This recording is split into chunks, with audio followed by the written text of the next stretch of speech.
Hi friends, ಇವತ್ತಿನ ವಿಡಿಯೋದಲ್ಲಿ ಹೆಸರು ಕಾಳಿನ ದೋಸೆ. ಇವಾಗ ನಾನು ಒಂದು ಪಾವು ಗ್ಲಾಸ್ಗೆ ಒಂದು ಸ್ವಲ್ಪ ಕಡಿಮೆ ಹೆಸರು ಕಾಳನ್ನು ತಗೊಂಡಿದ್ದೀನಿ. ಅದೇ ಗ್ಲಾಸಿಗೆ ನಾನು ಒಂದು ಪಾವು ಫುಲ್ಲು ಅಕ್ಕಿಯನ್ನು ತಗೊಂಡಿದ್ದೀನಿ. ಅಂದರೆ ಎರಡು ಸಮ ಇದ್ರೂ ಚೆನ್ನಾಗಿ ಬರುತ್ತೆ. ಆದರೆ ಒಂದು ಸ್ವಲ್ಪ ಅಕ್ಕಿ ಜಾಸ್ತಿ ಹಾಕಿದ್ದೆ ನಾನು. ಈಗ ನೋಡಿ, ಒಂದು ರಾತ್ರಿ ಫುಲ್ಲು ನೆನೆಸಿದ್ದೀನಿ. ಬೆಳಗ್ಗೆ ಎದ್ದು ಅದನ್ನು ತೊಳೆದುಬಿಟ್ಟು ಈಗ ಮಿಕ್ಸಿ ಜಾರ್ಗೆ ಹಾಕ್ತಾಯಿದ್ದೀನಿ. ಹಾಗೆ ಆ ಮಿಕ್ಸಿ ಜಾರಲ್ಲಿ ನಾವು ಒಂದು ಸ್ವಲ್ಪ ನಮಗೆ ಇಷ್ಟ ಆದರೆ ಅದಕ್ಕೆ ಹಸಿಮೆಣ್ಸಿನ್ಕಾಯಿ, ಹಸಿ ಶುಂಠಿ ಅವೆಲ್ಲ ಹಾಕ್ಕೋಬೋದು. ಆದರೆ ನಾನು ಬರೀ ಹಸಿಮೆಣ್ಸಿನ್ಕಾಯಿ ಹಾಕಿ ಒಂದು ಸ್ವಲ್ಪ ಉಪ್ಪಾಕಿ ಈ ರೀತಿ ದೋಸೆ ಹಿಟ್ಟು ತಯಾರಿ ಮಾಡ್ತೀವಲ್ಲ ಆ ರೀತಿ ನುಣ್ಣಗೆ ರುಬ್ಕೋಬೇಕು. ಈ ಥರ ತಯಾರಿ ಆಗುತ್ತೆ ದೋಸೆ ಹಿಟ್ಟು.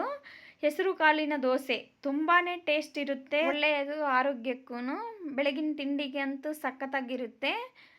Please subscribe ತಾರಿಕಟ್ಟೆ thali ಸಾಂದ್ರ ಅಡುಗೆಗಳಿಗೋಸ್ಕರ.